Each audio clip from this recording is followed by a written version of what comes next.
So we're all done with the inspection. Within 24 hours, actually later tonight, you'll get the inspection report.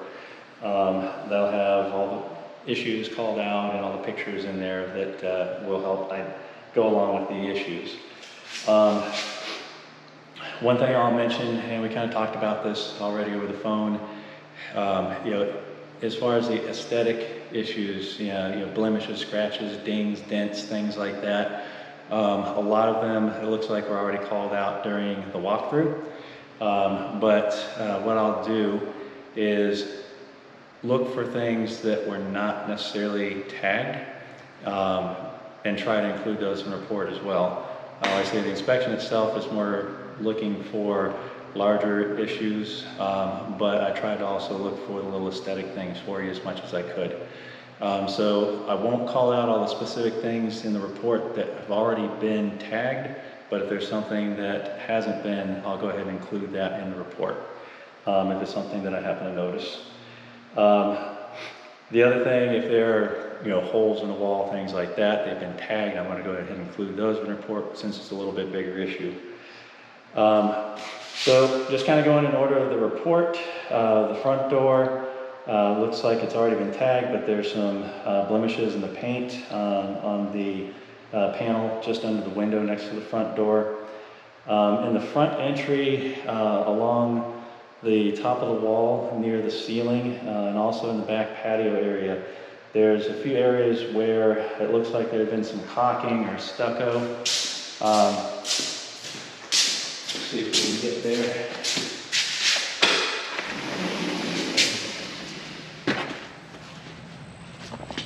I don't have that with me, but it's a little more prevalent in the back, but you see with just some excess caulking or stucco in some of these areas could be better finished. While we're out here, also just at the base of the columns and the walls, there's some texture and paint overspray that needs to be taken care of on the back patio slab.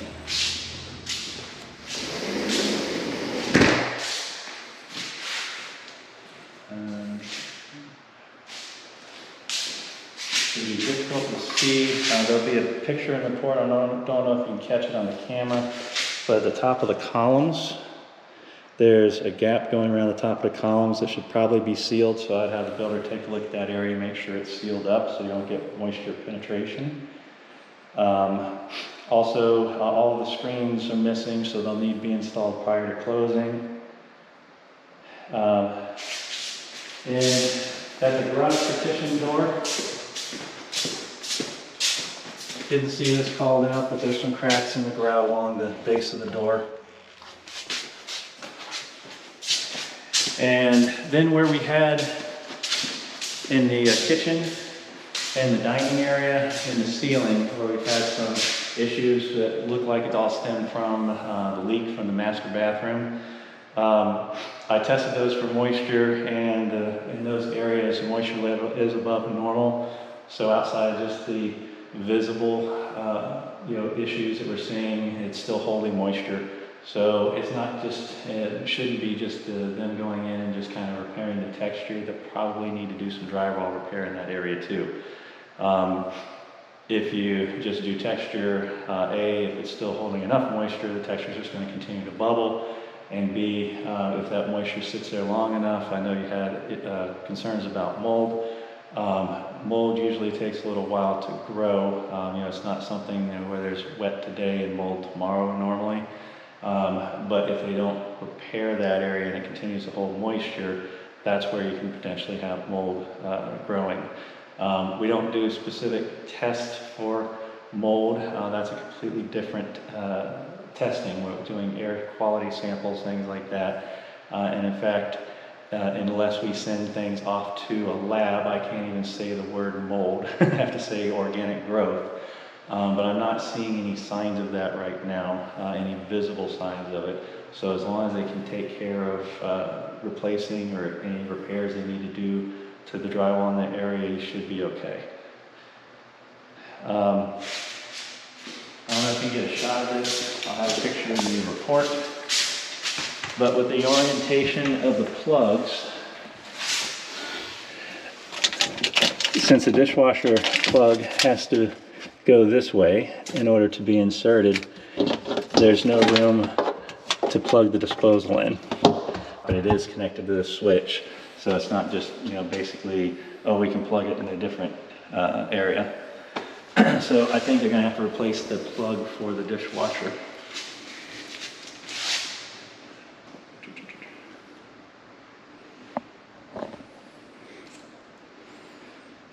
As far as some aesthetic things, you know, there are some areas where a couple of the outlets that weren't tagged had some paint on them. So like I said, those are some of the things that I had called out. If you look at the baseboard and the base of the wall along here, you can see, especially as you go towards that back corner, how it's uneven and kind of bows in. You know, again, something like that, it is structural as far as it's not framed well, but right there. But it's more, you know, it's not as though if that remains as is, the wall's going to crumble. It's more, it's just not framed and finished well. So I will bring that up to the builder and see if they can maybe do a little bit better job of framing the walls in this area, just so it's a little bit more even.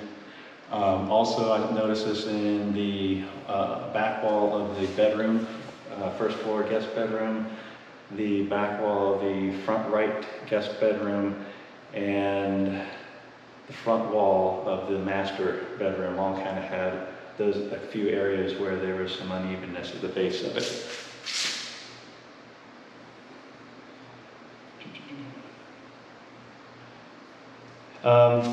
Upstairs in the bonus room, the closet door, there were some areas that were marked for repair where there's some blemishes, but there's also some areas in the frame and door that were not marked, so I went ahead and included pictures of those.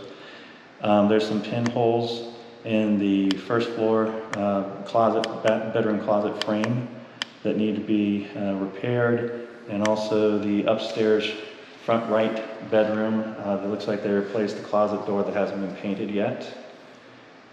Already talked about the uneven walls in there. Of course, I assume because they had the leak, they haven't finished the master shower area, so there's gaps in the grout, missing floor pans, floor tiles, you know, holes in the tile around the fixtures, things like that need to be repaired. And of course, the shower will need to be tested once they've finished everything.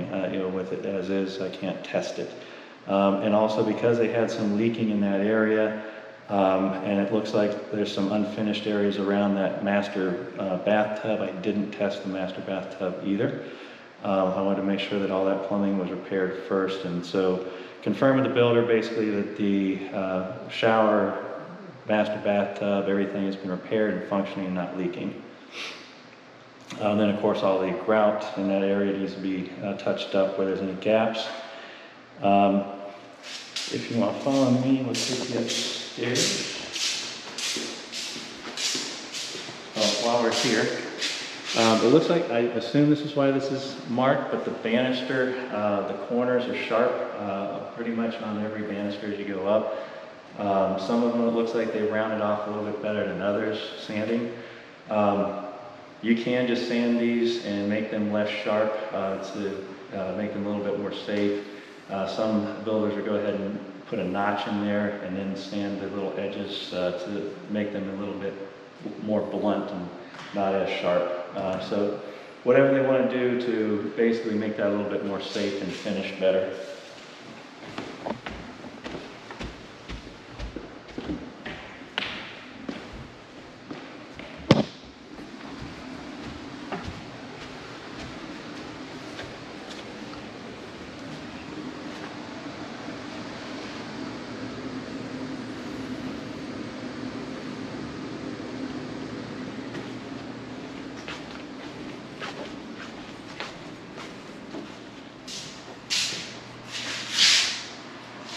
So in the master bathroom, in addition to just the shower not being finished, got some grout, there's some damage to the wall here that needs to be repaired.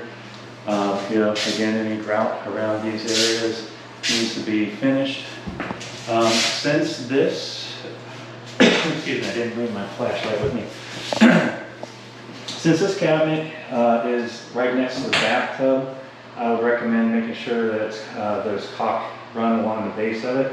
That way any splashing outside the tub won't penetrate up underneath the cabinet.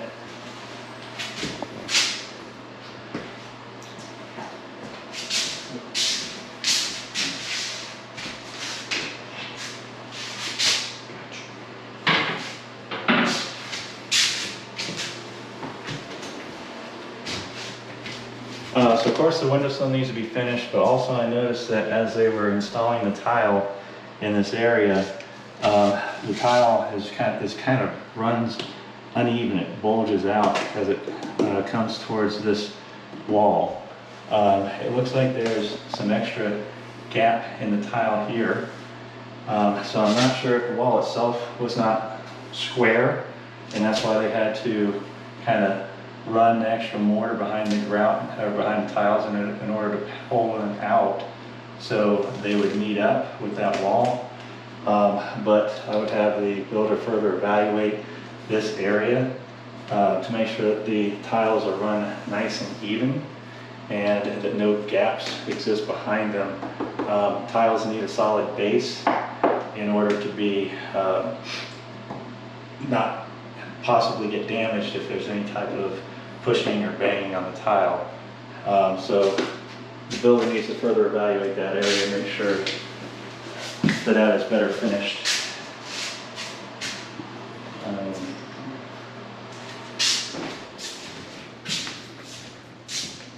The light in the master bathroom toilet area vent fan is not functioning. That's probably just a bulb replacement. They haven't installed the laundry room sink yet, so that'll need to be installed, tested, make sure there's no leaks, make sure that the drain is working well. There's some gaps. I believe this is already marked. But gaps around the dryer vent line need to be, that whole area just needs to be sealed and finished. The AC system is a 4-ton carrier system. There's a general rule of thumb when it comes to air conditioners and sizing them. Basically, you want 600, per 600 square feet, you want 1 ton. So if you use that general rule of thumb, the unit seems to be undersized a little. They go into a lot more detail when an engineer or HVAC tech sizes a system. They'll look at the number of windows, the type of windows, the insulation that's installed in the house, things like that. They call it a manual J calculation to size those units. So anytime I see the general rule of thumb seems to be a little undersized, I always just recommend to confirm with the builder that per the manual J calculation that this unit is properly sized for this home. Typically if a unit is undersized, it'll struggle to cool all rooms in the house, but also you'll notice that there's a low volume of airflow coming from certain vents or maybe all of the vents. I'm seeing a decent amount of airflow through all the vents, so it seems to be okay, but double check with the builder. There's a handle on the spigot on the outside right exterior wall that's broken, so that just needs to be replaced. And I believe that covers everything.